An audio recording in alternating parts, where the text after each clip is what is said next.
Hey guys, welcome back to Rocket Robot on Wheels. I just checked YouTube and the last time I recorded a video of this game, or uploaded a video of this game, either one, was 7 months ago. Can you believe that? 7 months ago. Actually, it should be 8 months ago. Because today is November 4th. The last video of this game went up on March 4th. So, anyway, how's everybody doing?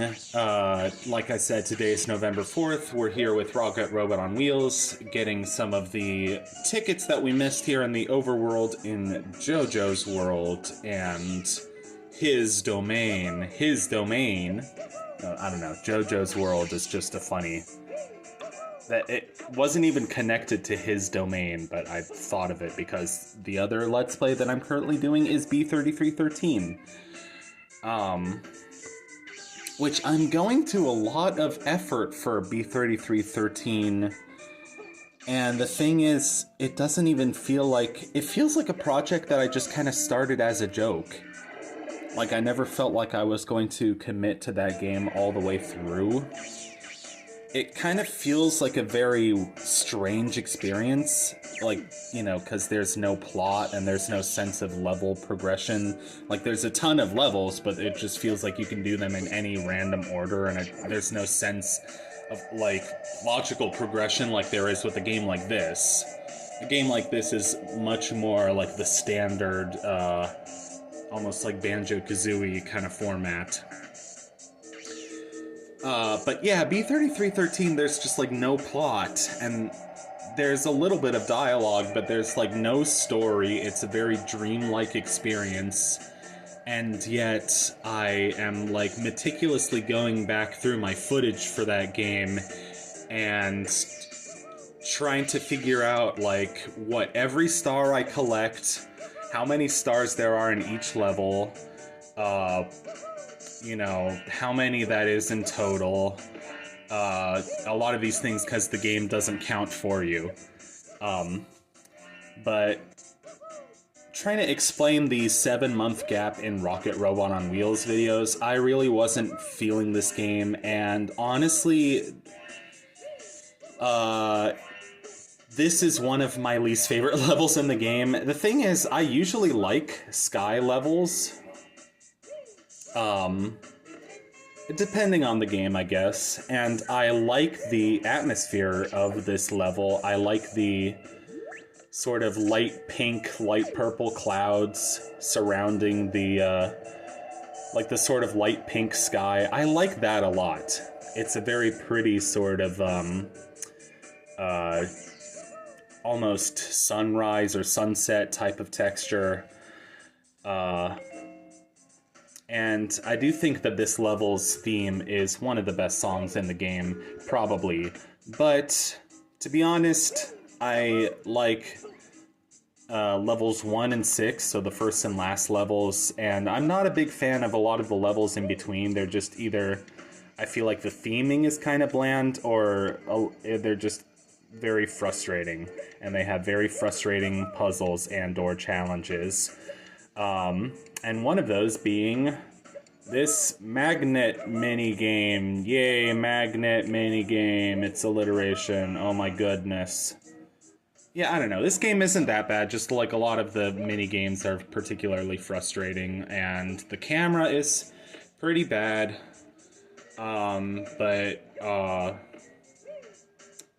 Yeah, one of the...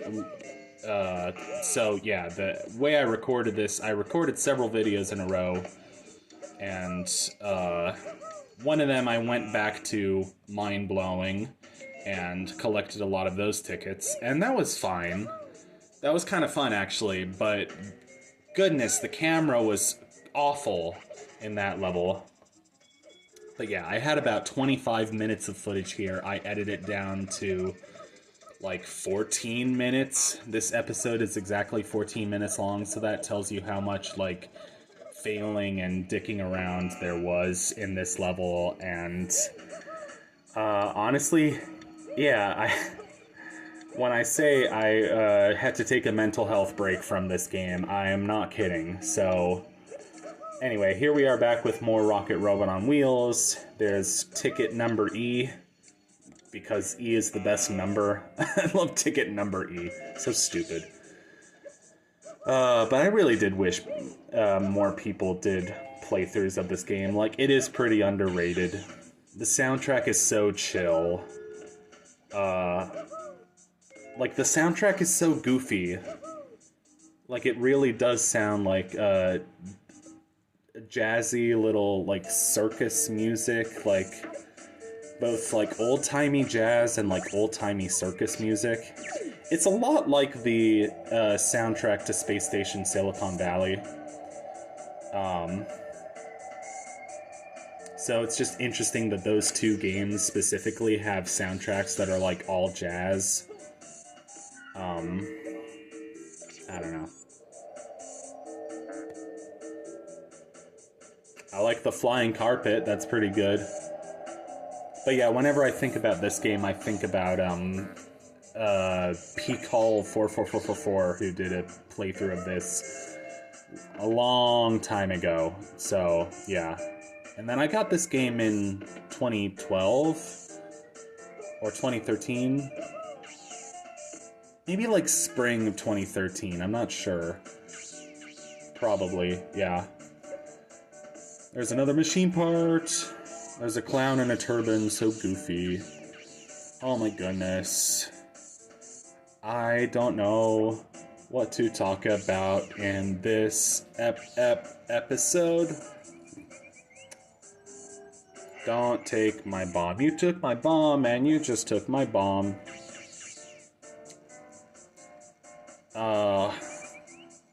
Yeah, I remember I used to, like, kind of, I had a phase in high school where I was just, like, I guess I still do, but I just really enjoyed, like, chilling out to video game music after school, and this was one of the soundtracks that I just like to come back to the most. But I also remember there was another phase in high school where I was really into the Bomberman Hero soundtrack, which is kind of the polar opposite of this soundtrack, because that soundtrack is like drum and bass or jungle music or techno or whatever you would want to call it, but very kind of much more clubby and much more danceable.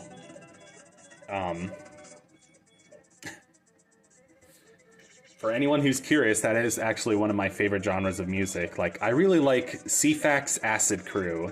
Like, his music is very danceable, but it's also, like, he has just a real quirkiness and a sense of humor in his music, and his music videos are some of the funniest shit I've seen ever. So yeah, I highly recommend anyone who just wants to, even if they're feeling down and they just want to have like a moment of happiness in their day, definitely look up CFAX Acid Crew, CEEPHAX. He's one of my favorite musicians of all time.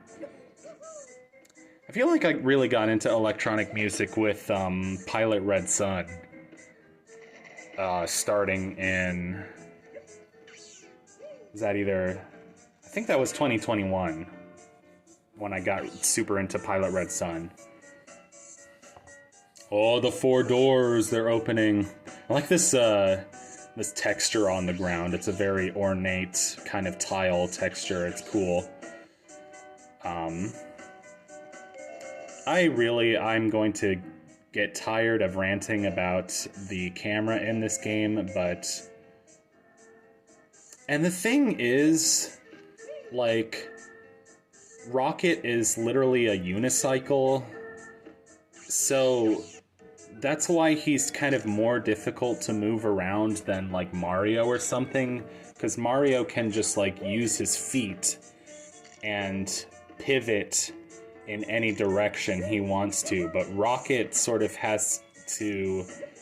Rocket works like a bicycle would in real life, so you have to sort of face the direction that you want to go in, and then kind of build up momentum as you're going forward. You're not going to be going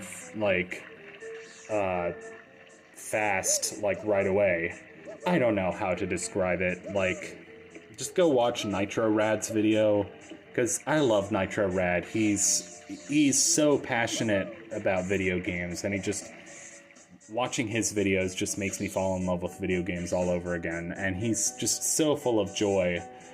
But he's also just really good at describing how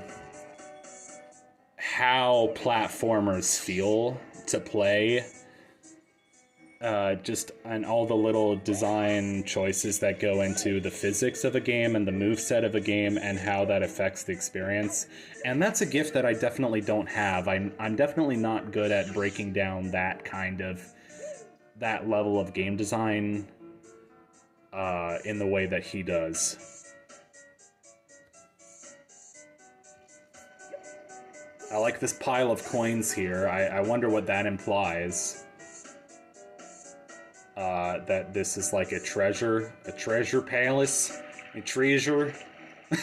How's that dumb meme video of, it's just a compilation of Fred from Scooby-Doo, but instead of treasure, he says treasure. Hey guys, where's the treasure? It sounded like Coach Z for a second there. Hey, you done a great job, Holmster. Speaking of Scooby-Doo, has anybody watched The Misadventures of Skooks? Because that entire series is so good. I don't remember if it was this year or last year I got back into that series, but oh my god, it's so good. I could just watch that over and over. I'm addicted to it. I've known about it since I think 2018 or 19, and for some reason I didn't like it as much back then. But then I think I just kept getting weirder and weirder. I got into weirder shit as I got older. Last year I had a really big Xavier Renegade Angel phase. I don't know, I just love weird shit. That's all. That's all, folks. That's all, folks. Here is the game where you have to throw bombs, and the guy spins around. And we got another machine part. Why do the machine parts look like a goofy green robot? What's a robot? Ha ha ha, you're so stupid, you don't know what a robot is, ha ha. Anyway. I'm not sure what those designs on the target are supposed to be. I always assumed that it was a guy with a turban, but that doesn't really make sense. So now it just kind of looks like a badminton birdie on a red and yellow background. I don't know.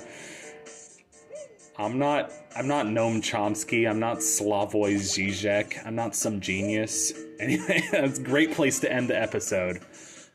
Take care. Have a nice dinner or day or night, and see you in the next one. Goodbye.